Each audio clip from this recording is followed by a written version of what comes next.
범죄하고 우상 섬기고 제사 지내고, 이 제사 지내는 거 여러분들 잘 알아야 돼요. 제사 지내는 거 조상들한테 제사 지내는 거 아니에요. 조상님들 가장한 귀신들한테 드리는 거예요. 조상님들은 다 지금 현재 나골에 가 계시기도 하시고 음부에 가 계시기도 하시고 둘 중에 하나 가 계셔. 이미 다 정해졌어. 다 가 계셔. 그걸 돌이킬 수도 없고 회복시킬 수도 없어요. 우리는 그 가장하고 있는 귀신들한테 절을 하고 제사를 드리면 안 된다.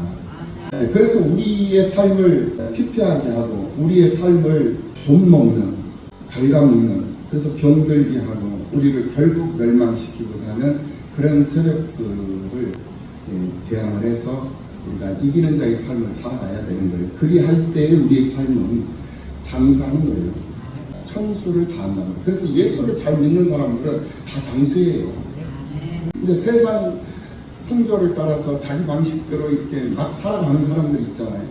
이런 사람들은 대부분이 그냥 70 초중반 오래 살면, 안 그러면 60대 초반 중반에서 다 아웃이에요. 장수하지도 못해요. 왜? 믿음으로 살지 못하니까. 그러니까 이기지 못하니까 지는 거예요. 질병으로, 병으로 죽기도 하고, 또 여러 가지 생각지 않았던 어떤 환경적으로 해가지고 죽음을 당하기도 하고, 멸망하는 거죠. 가난으로, 병들. 그런데 우리 예수를 잘 믿는 사람들은 다 잘 삽니다. 대부분이 다 그래요. 100%라고 말은 못하지만은 80% 정도는 다 예수를 잘 믿는 사람, 80% 이상은 다 잘 되고 있어요. 다 풍족하고. 우리나라가 왜 부강한 나라가 됐습니까? 예수를 잘 믿기 때문에 우리나라가 풍요로운 나라, 부강한 나라가 된 거 아니에요. 이 세상에서 이 지하 자원이 없는 나라는 이스라엘하고 우리 대한민국밖에 없어요. 우리 대한민국도 북한 쪽은 지하 자원이 그런 대로 있어. 그러니까 자생 능력이 있어요. 북한이. 그래서 막 그냥 세계의 공동체에서 막 그냥 압박을 하고 제재를 하잖아요. 그래도 자력갱생을 할 수가 있어요. 자력갱생. 이게 가능해요. 왜 가능하냐? 지하 자원이 있기 때문에. 근데 남한은 지하 자원이 없어. 없어요. 아무것도 없어요. 자원 자체가 없는 거죠. 그러니까 무엇으로 우리는 살아야 되냐? 믿음으로밖에 살 수 없는 거죠. 믿음으로. 그래서 우리가 하나님을 의지하고 하나님을 향해서 부르짖고 간구하면서 하나님이 주신 그 힘, 그 믿음으로 세상을 살다 보니 6.25를 통해서 폐허가 되어버렸잖아요. 이 나라가. 그 폐허를 이기고 극복하고 또 보릿고개로 믿음으로 승리하면서 새마을운동하면서 모이기를 힘쓰면서 새벽부터 새벽기도 활성화 운동. 그래서 새벽기도를 통해서 이 나라의 민족이 새마을운동이 일어나고 그 새마을운동과 새벽기도가 합쳐져가지고 이 나라가 부강한 나라가 된 것이고, 이 지역사회 교회 없는 교회가 없이 다 도시마다 지방 곳곳 산간 섬나라까지 교회들이 다 들어가 있잖아요. 이러한 상태에 축복된 그런 환경적 조건 속에서 우리가 세상을 사는데, 그럼에도 불구하고 예수를 안 믿고 그럼에도 불구하고 교회 생활을 등한시하고 교회 생활을 하지 않는 그런 사람들이 있어요. 얼마나 어리석고 얼마나 우둔한 사람들이. 그런 우둔함, 그런 어리석음을 깨칠 수 있는 우리들의 삶이 되어야 될 줄로 믿습니다. 그래서 이 추석 명절도 우리는 세상 풍조 따라서 가는 것이 아니라 우리는 우리 방식대로 우리 삶을 호소하고, 그리고 잘못 알고 있는 그 사람들을 의식 전환을 가져올 수 있도록 내가 헌신하고 내가 땀 흘리고 내가 수고하는 거예요. 우상 숭배하는 거 자랑하면 안 되는 겁니다. 명심하시고 이 추석 명절에 하나님 앞에 범죄하지 않는 우리 모두가 다 되어야 될 줄로 믿습니다. 이 계시록에서 말씀하시는 이 말씀을 가만히 보면 이 재앙이 나오는데, 이 재앙이 세 가지로 이렇게 구분되어져서 나오는 것을 볼 수가 있어요. 첫 번째 재앙이 바로 인의 재앙이었습니다. 인의 개봉. 인이라는 것은 도장 찍는 거예요. 도장. 근데 하나님은 당신의 사람들을 선택을 하셔요. 인을 찍었는데 이마에다가 예수, 어린 양 예수, 그리스도인이라는 것을 찍어놓습니다. 이마에다가 그리스도인이라는 도장을 찍어놓는, 십자가를 찍어놓는. 근데 이마에다가 찍어놓는다는 것은 이 이마는 얼굴을 의미하는 것이고, 얼굴은 그 사람의 모습이에요. 이 사람의 모습을 너는 그리스도인이다, 너는 내 것이다 라고 우리 이마에다가 다 도장을 찍어 놓은 거예요. 도장 찍힘을 받은 사람들은 바로 오늘 이곳에 와 있는 거예요. 우리 선생님들도 이마에 도장이 다 찍혀져 있는 거예요. 여기, 그러니까 여기 와 있는 거예요. 어떤 동기부여를 통해서라도, 어떤 동기를 통해서라도 교회에 와서 예배를 드리고 있다는 자체는 하나님 앞에 입맞으셨다라는 그런 근거가 되는 거예요. 할렐루야. 그런 근거가 되는 거예요. 그래서 이 자리에 와 있는 거예요. 그런데 입맞은 자들을 이 재앙에서 하나님은 가려놓으셨어요. 하나님이 재앙을 내리시는데 이 재앙이 간접적 재앙이었어요. 자연적인 재앙, 이런 재앙들, 우박이 내리고 홍수가 나고 지진이 나고 화산이 터지고 이런 자연적인 그런 상황, 그리고 막 기근이 일어나고 또 코로나처럼 팬데믹 이런 상황 가운데 이르고 이런 가운데에서 우리가 살지만은 그 재앙에서 우리를 하나님이 덮어주셨다, 즉 가려주셨다, 즉 재앙에서 해를 당하지 않도록 보호를 해주신다, 이렇게 하나님이 계시록에서 말씀하시는 것을 볼 수가 있었어요. 그래서 이 인해 재앙이 있었고 그 인해 재앙 다음이 바로 나팔 재앙이라고 했어요. 나팔은 말 그대로 우리가 알듯이 복음이에요. 복음을 전파하는 거예요. 그런데 이 복음을 전파하는데 복음을 선포하고 복음을 외치는데 많은 사람들이 이 복음을 듣고 하나님의 입맞은 자들로 이렇게 들어오면 되는데 입맞은 자들로 들어오지 않고 짐승의 인을 맞는 사람들이 있더라는 거예요. 이거 참 희한해요. 이제 복음이 선포되고 복음이 전파되면서 많은 사람들에게 이 믿음의 길이 열렸음에도 불구하고 생명을 얻을 수 있는 기회가 주어졌음에도 불구하고 그 기회 안으로 들어오지를 못해요. 그리고는 오히려 짐승의 수, 666, 이 사람의 수를 입맞으면서 손에 도장을 지키고 이마에 도장을 지키고 이러면서 세상을 살더라는 거예요. 짐승의 수화가 되어서 짐승처럼 세상을 살더라는 거예요. 복음이 선포됨에도 불구하고 아무것도 하지 않고 그렇게 살고 있는 거예요. 그들이 바로 적그리스도라고 그랬거든요. 그러니까 이 세상은 바로 그리스도인이냐 적그리스도인이냐 둘 중에 하나가 이제 이렇게 판가름이 돼버립니다. 나팔 재앙으로 인해가지고 구별돼 버린다는 거예요. 그러니까 오늘 우리는 내 의지와 상관없이 하나님께서 그런 환경, 그런 상황을 이렇게 만들어 주셔가지고 불행 중 다행, 정말 감사하시리, 감사하시리 하나님이 당신의 자녀된 자의 삶을 살아갈 수 있도록 우리를 이렇게 축복해 주셨다라는 거예요. 그래서 얼마나 감사한 거예요. 내가 그걸 알았어요. 알지도 못한 상태에서 하나님 구별을 놓고 그리고 구별을 받은 자로 살다 보니까 이러한 축복이 내게는 가장 큰 축복이었다는 것을 알게 된 거죠. 깨닫게 되는 거죠. 감사하잖아요. 우리가 태어날 때 어머니 뱃속에서 우리가 태어나잖아요. 어머니 뱃속에서 태어날 때 이 나를 낳아주신 이분이 어머니다라고 생각하고 기억하고 알고 있는 아이는 하나도 없어요. 그냥 모르고 태어나는 거예요. 모르고 태어나서 살아가는 과정 속에서 냄새로 알고 소리로 알고 느낌으로 알고 촉감으로 알고 그러면서 이제 눈이 뜨여지면서 엄마의 형상과 모양으로 알게 되는 거잖아요. 그러면서 성장해 가는 과정 속에서 이제 몸으로 느꼈던 것들을 이제 지식함으로 알게 되고 그러면서 성장해 가고 성숙해 가잖아요. 그래서 결국에는 이제 어른이 되면 이제 반대로 보호자가 바뀌잖아요. 부모님이 나를 보호해 주셨던 보호자였는데 내가 이제 장성한 분량이 이루어서 어른이 되니까 부모님이 이제 노약자가 되고 그러니까 이제 반대로 이제 내가 부모를 보호해주는 보호자가 되는 거죠. 이게 인생이잖아요. 할렐루야. 근데 하나님과 우리의 관계도 마찬가지라는 거예요. 그러니까 우리는 모르고 하나님 앞에 택함을 받았어요. 우리는 내가 나를 택해 주세요. 내가 원하고 요구해가지고 하나님 나를 택해 주신 게 아니라는 거예요. 이미 우리는 택함을 받은 거예요. 그러면서 살아가는 과정 속에서 교회 생활도 하게 되고 또 하나님을 경험하게 되고 성령 불 받고 또 물세례 받고 성령 세례 받으면서 그러면서 교회 생활을 하다 보니까 우리 하나님께서 나를 지명하여 불러주셨고 나를 당신의 양자로 삼으셔서 자녀들 자로 살 수 있게 해주셨구나 이걸 알게 되는 거예요.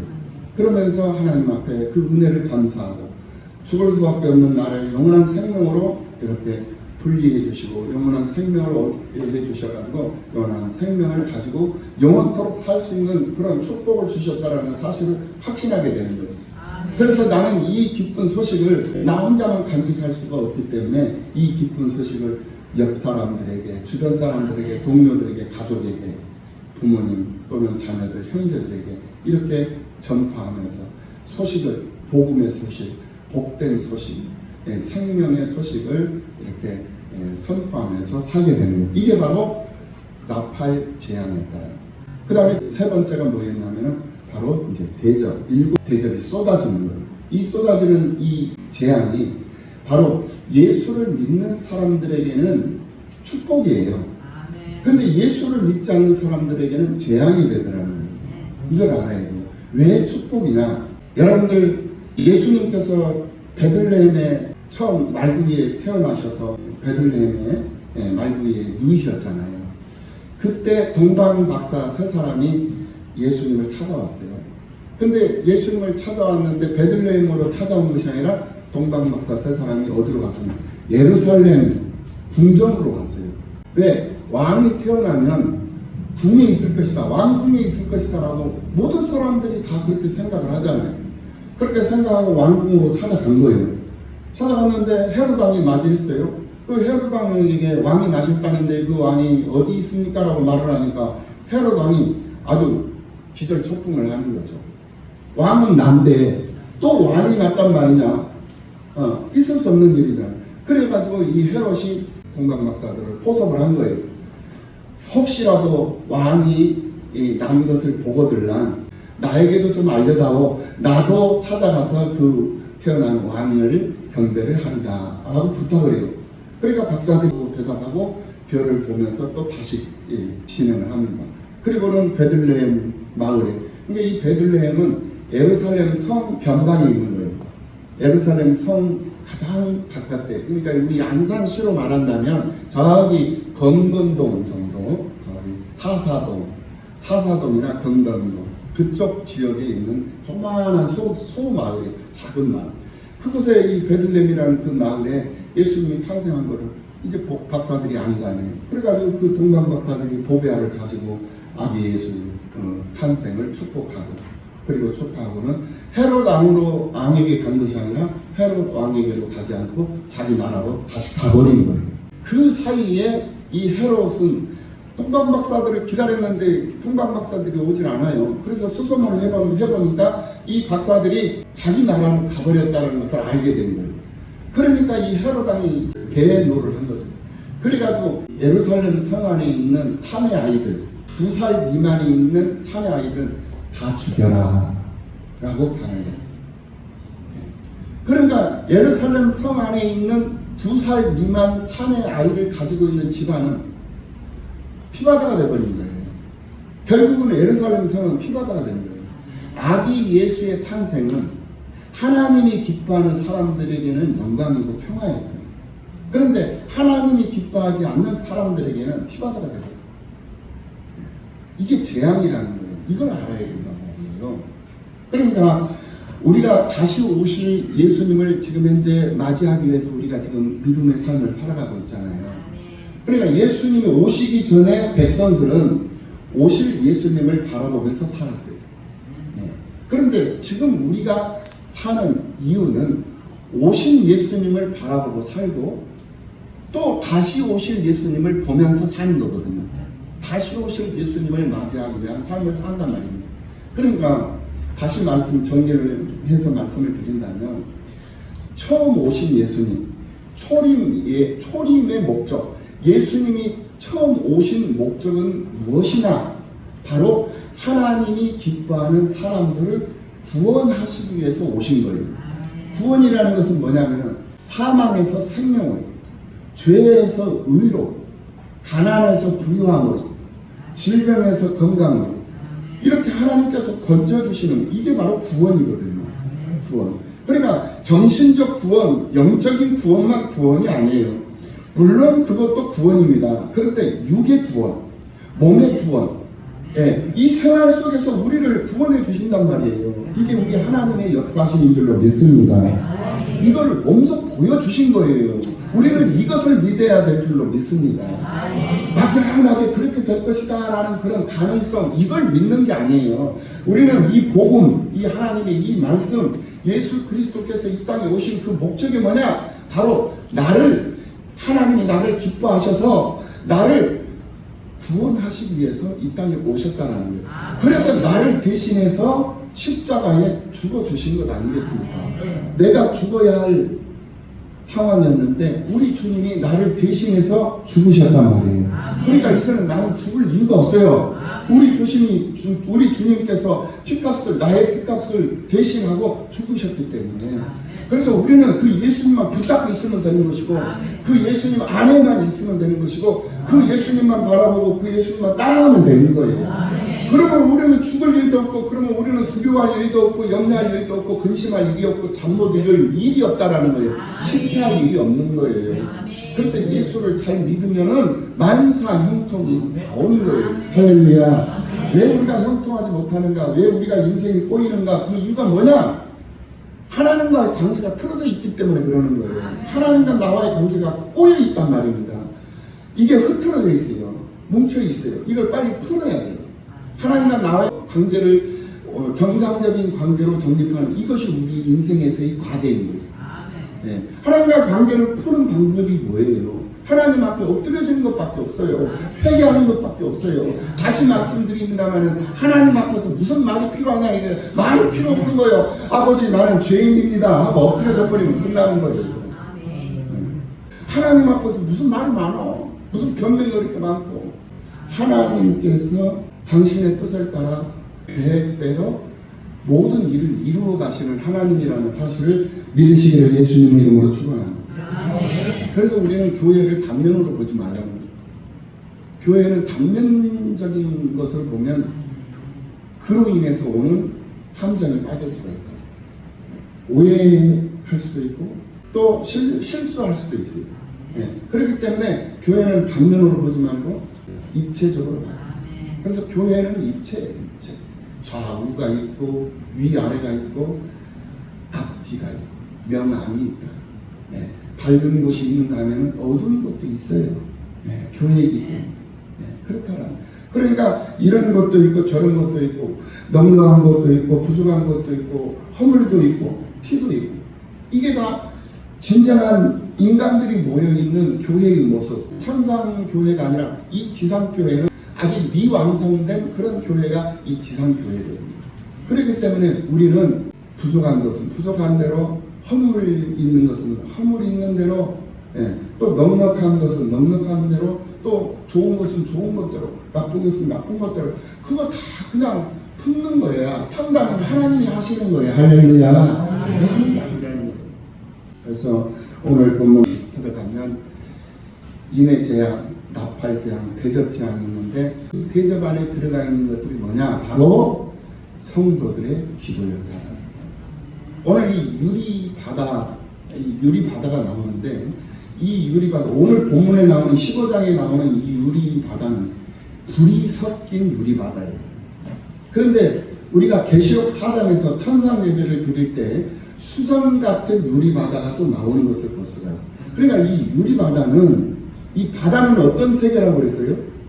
여러분들에게? 바다는 믿음의 세계라고 그랬습니다. 땅은 불신의 세계. 불신한, 믿음 없는 세계가 땅의 세계고, 바로 바다는 믿음의 세계라고 해서. 그래서 이 바다는 믿음의 세계다. 그런데 여기에는 유리바다가, 그 믿음의 세계가 다 보이는 세계란 말이에요. 유리바다라는 것은. 유리는 다 보이는 곳이잖아요. 그런데 오늘 보면 2절 말씀에 또 내가 보니 불이 섞인 유리바다 같은 것이 있고 그랬어요. 이 사도 요한이 환상을 보는데 내가 보니 불이 섞인 유리바다 같은 것이 있더라. 불이 섞였다는 것은 바로 재앙, 고통이 지금 현재 섞여 있는 바다라는 거예요. 그러니까 이게 뭐냐? 믿음의 세계라고 해서 늘 편안하고 늘 안정되어져 있고 늘 풍요롭고 이게 아니라는 거예요. 때로는 어떤 시련이 올 때는, 도전이 올 때는 우리가 긴장을 해야 되고 우리가 땀을 흘려야 될 상황이 올 수도 있고 수고를 해야 할 상황이 올 수도 있고, 우리가 피를 흘려야 할 상황도 올 수도 있다는 것을 알아야 된다는 거예요. 예. 그래서 불이 섞인 유리바다라는 것은 바로 이 교회 안에, 믿음의 세계 안에 지금 현재 재앙이 떨어졌다는 거예요. 이걸 알아야 돼요. 이게 믿음, 땅의 세계는 뭐 말할 가치가 지금 현재 없는 거예요. 그래서 우리가 14장에서 14만 4천 명을 보았잖아요. 그 14만 4천 명이 뭐를 했습니까? 하나님을 노래했잖아요. 네, 그 14만 4천 명은 하나님의 사람들이었어요. 그리고 우리가 13장에서 바로 이 짐승들이 바다에서도 나오고 땅에서도 짐승들이 나왔어요. 땅에서 불신 세계에서도 짐승들이 나왔고 바다의 세계, 신앙 믿음의 세계에서도 짐승들이 나왔어요. 그 두 짐승들이 자기 사람들을 다 인치고 다녔단 말이에요. 그리고는 이제 오늘 14장으로 넘어오고 15장으로 넘어와가지고 오늘 본문에서 유리 이 바다 같은 것이 있는데 불이 섞인 유리 바다였다는 거예요. 그리고 계시록 4장에 보면 수정 같은 유리 바다가 있어요. 수정 같은 유리 바다. 그럼 수정 같은 유리 바다는 뭐냐? 그것도 복음의 세계예요. 믿음의 세계예요. 불이 섞인 유리 바다도 믿음의 세계예요. 둘 다 똑같은 믿음의 세계인데 지금 현재 불이 섞인 오늘 본문에 나오는 이 부분은 어떤 부분이냐? 환난과 고난이라는 거예요. 자, 보십시다. 유리바다 같은 것이 있고 짐승과 그의 우상과 그의 이름의 수를 이기고 벗어난 자들이 유리바닷가에 서서 하나님의 검은고를 가지고 3절 말씀 하나님의 종 모세의 노래 어린 양의 노래를 불러 이르되 어떤 자들이 노래를 불렀다? 2절에서 짐승의 우상과 그의 이름의 수를 이기고 유물표를 받지 않는 자들.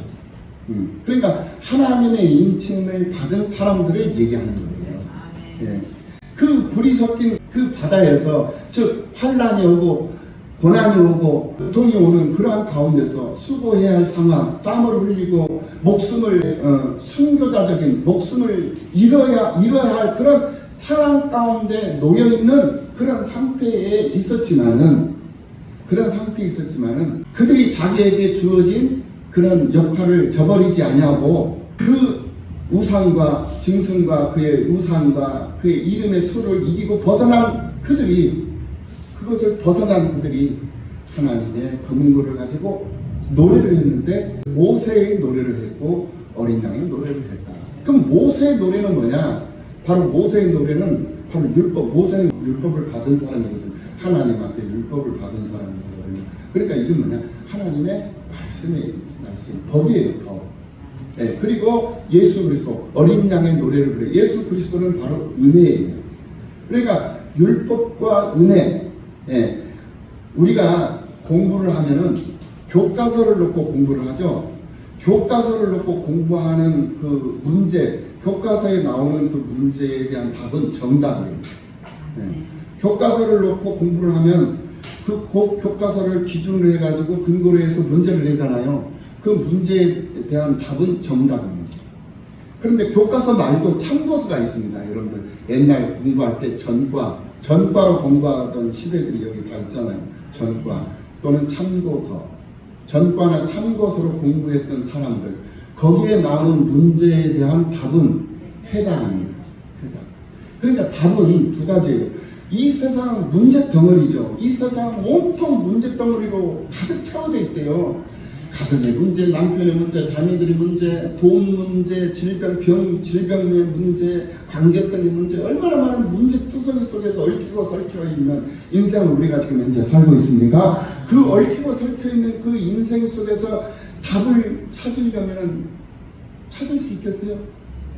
얼마나 힘들겠어요, 답 찾기가. 그런데 분명히 답이 있다라는 거예요. 그런데 그 답이 두 가지로 나와요. 하나는 정답으로 나오고 하나는 해답으로 나온단 말이에요. 오답은 답이 아니에요. 그럼 정답은 어떤 답이냐? 바로 율법적인 답이에요. 그럼 해답은 어떤 답이냐? 바로 은혜의 답이라는 거예요. 네. 그러면 율법적인 답은 기계적인 인생이거든요. 기계적인 사무적인 삶이에요. 기계적인 삶이에요. 교회 생활도 기계적으로 하고 교회 생활도 사무적으로 해요. 네. 이게 바로 율법으로부터 오는 교과서적인 답을 추구하는 거예요. 그런데 우리가 사무적이고 기계적으로 인간이 살 수 있냐 이거예요. 예, 못 사는 거예요. 그렇게 못 삽니다. 그래서 융통성 있게 살으라고 그러잖아요. 융통성 있게. 그러니까 교과서적으로 살지 못하면 융통성 있게 살면 되는 거예요. 그렇다고 해서 그 불법 법을 어기면서 살라는 말이 아니에요. 참고서적인 삶을 살으라는 거예요. 교과서적인 삶이 아니라 참고서적인 삶을 살으라. 이것이 바로 은혜의 삶이라는 거예요. 은혜. 은혜는 기준, 은혜는 그 문제, 모든 것을 덮고 그 문제까지도 다시 재정립을 해서 문제를 낼 수 있는 그런 힘을 가지고 있는 것이 이 은혜의 힘이에요. 그래서 정답이 아닐지라도 해답으로 그 답을 찾으면서 살면 은혜 아닌 것이 없고, 예, 감사할 조건이 아닌 것이 없다는 거예요. 모든 것이 다 감사할 조건이 되는 것이고 모든 것이 다 은혜가 되는 거예요. 할렐루야. 예. 그래서 이 세상을 살아가는 데서는 여러 가지 문제들이 있지만 그 문제에 대한 답은 바로 정답과 해답이죠.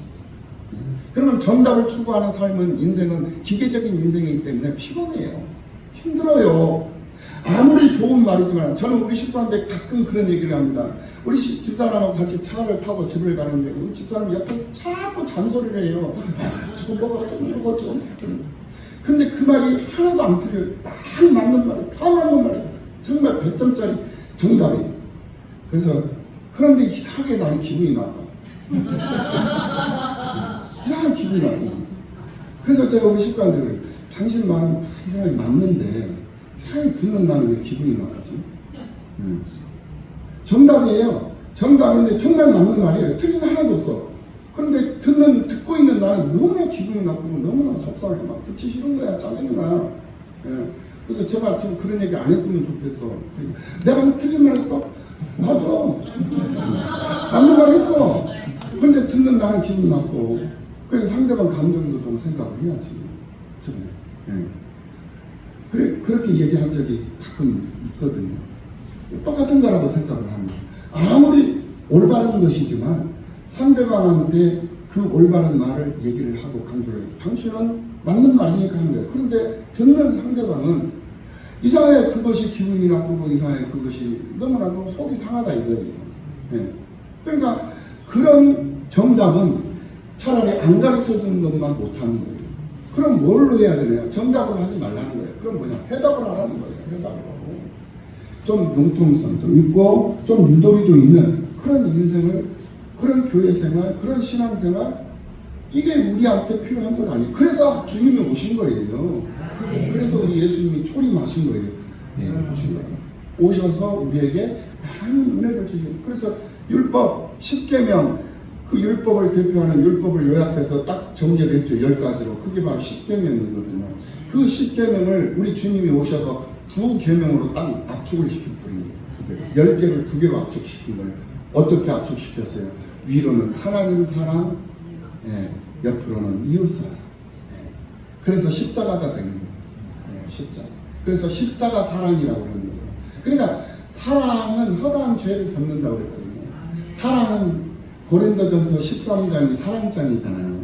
그래서 고린도전서 13장 7절 말씀에 사랑은 모든 것을 참으며, 사랑은 모든 것을 믿으며, 사랑은 모든 것을 바라며, 사랑은 모든 것을 견디느니라. 할렐루야. 모든 것을 견디는 거야. 참고 믿어주고 참아주고 믿어주고 모든 것을 그렇게 하기를 바래주면서 견뎌주는 거야. 견뎌주고 바래주고 참아주고 믿어주고, 이게 바로 사랑, 온전한 사랑을 이루는 것이거든요. 그러니까 오늘 지금 본문에서도 이 14만 4천이 이제 모든 이 악한 세력들을 이기고, 그리고 하나님 앞에 이제 찬양을 하는데, 모세의 노래를 부르는데, 어린 양의 노래를 부르는데, 어디서 노래를 부르냐? 불이 섞인 유리 바다 같은 곳에서 노래를 하고 있어요. 그러니까 편안한 상태에서 노래하고 찬양할 것 같죠? 아니에요. 힘들고 어려우면 힘들고 어려울 때일수록 더 부르짖고 더 하나님을 간절히 붙잡고 바라보는 그 존재가 바로 이 인간이라는 존재예요. 그래서 때로는 그를 통해서 하나님 영광 받으시고 그를 통해서 찬송 받으시기를 원하시기 때문에 하나님 때로는 그를 고난 가운데 처하도록 하나님께서 몰아가시기도 하신다는 거예요. 그러니까 내가 지금 현재 어둠의 터널, 고난의 터널 속에 지금 현재 들어와 있다. 반드시 이 고난의 터널, 어둠의 터널은 지나가게 되어져 있어요. 그런데 그 길이가 얼마만큼 기냐, 터널 길이에 따라서 금방 내가 이 고난의 터널을 통과할 수도 있고 조금 더 오랫동안 고난의 이 터널을 지나갈 수도 있고 그 차이일 뿐이에요. 예. 그러나 반드시 이 고난의 터널은 분명히 지나간다. 할렐루야. 지나가게 되어져 있는 거예요. 그 소망이 우리에게 있는 줄로 믿습니다. 그럼 그런 고난이 내가 부족해서 내게 주어진 고난이거든요. 그런데 그렇지 않은 고난도 있다는 거예요. 하나님께서 나를 시험하시기 위해서, 나를 좀 더 단련시키기 위해서, 나를 좀 더 성장시키기 위해서, 나를 좀 더 많은 일을 할 수 있는 그런 강한 강철 부대의 요원이 되도록 하기 위해서 나를 단련시키는 하나의 과정으로 고난의 터널을 주시기도 하신다는 거예요. 어둠의 터널을, 인생의 어둠의 터널을 주시기도 하신다는 거예요. 이거를 우리가 깨달아야 될 줄로 믿습니다. 그러니까 정답만 추구하지 말라는 거예요. 예, 우리는 해답을 추구하면서 사는 조금 유도리가 있고 융통성이 있는 그런 삶을 살아가는 성도들이 다 되어야 될 줄로 믿습니다. 결론적으로 이 유리 바다라고 그랬는데 이 바다는 물을 의미한다고 그랬습니다.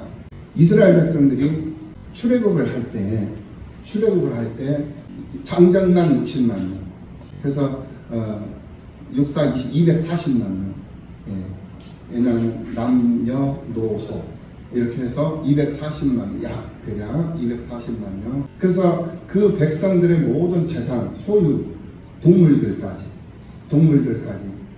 뭐 강아지, 소, 염소, 양 이런 모든 동물들까지 해가지고 출애굽 이제 탈출을 하는데 이 애굽의 이 바로왕이 이제 마음이 변했어요. 변해가지고는 안 되겠다. 이거 돌려보내면은 우리가 어떻게 이 종들이 다 우리의 재산인데 이 재산상 손해가 엄청나게 클 거 아니냐. 그러면 안 되겠다. 해가지고 다시 출애굽을 못하도록 방해를 하기 위해서 이제 군사들을 끌고 이제 추격을 해요. 그래서 이제 이스라엘 백성들 이 240만 명이라는 이스라엘 백성이 일제히 이제 출애굽을 하면서 막 이제 빠른 걸음으로 이제 막 탈출을 하는데 앞에 홍해가 보입니다.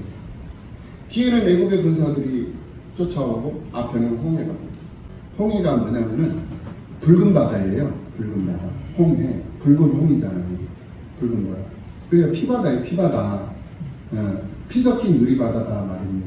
이거예요. 같은 의미예요. 그래서 홍해 앞에 딱 있는데 이 당황스럽잖아요. 이제 일제히 이스라엘 백성들이 이제 전부 다 포로 다시 잡혀가지고 끌려가든지 죽임을 당하는 둘 중에 하나거든요.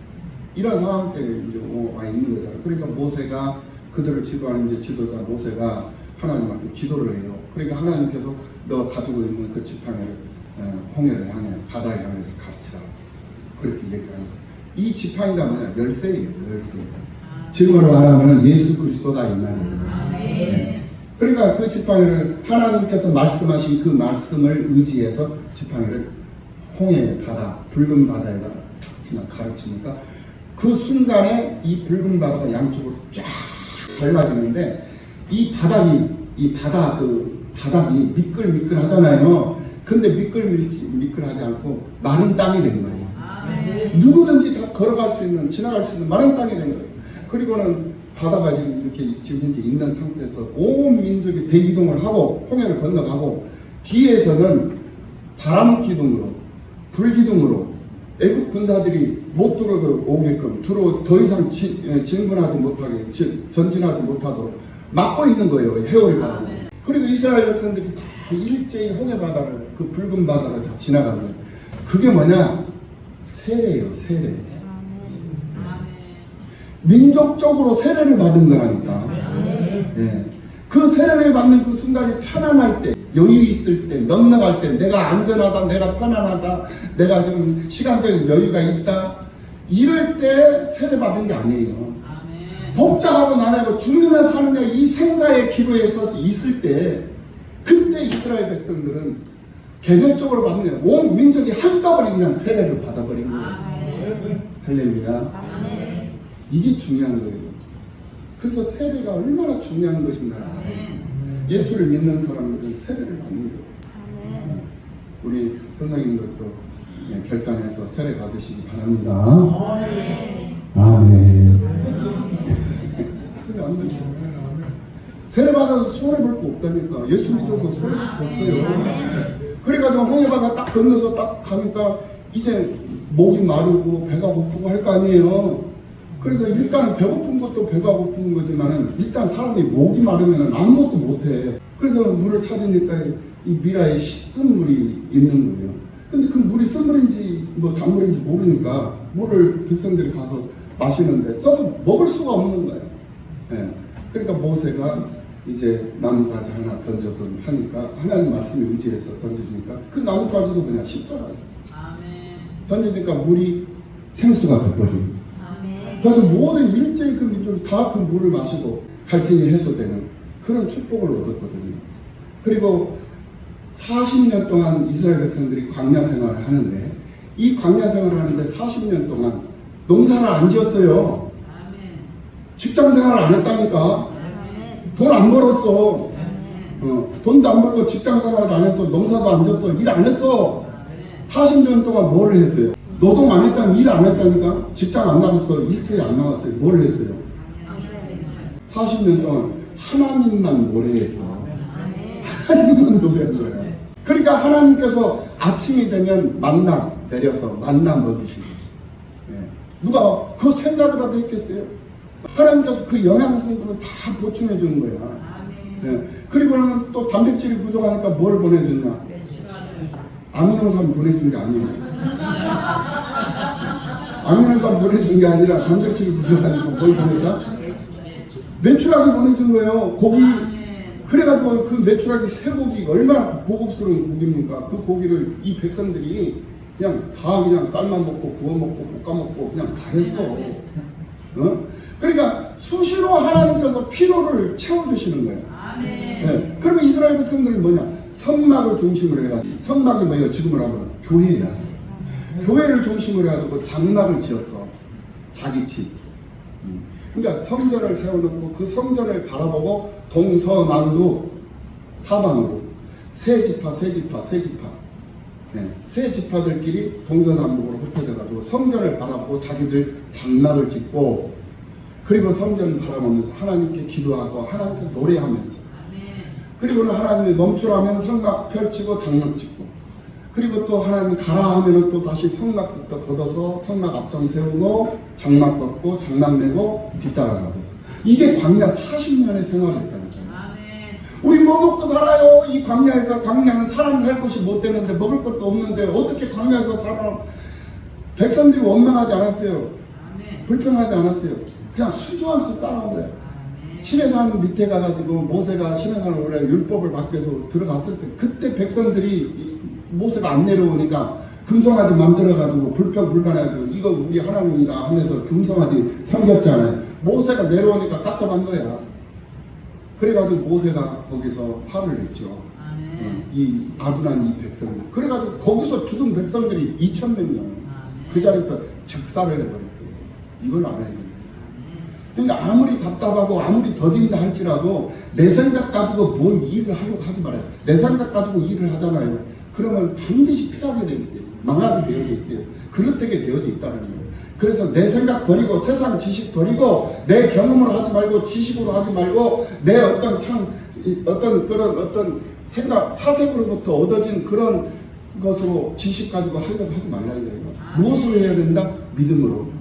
무엇을 믿는 믿음으로? 하나님의 이 성경 이 말씀, 하나님의 이 말씀을 믿는 믿음으로 하라는 거예요.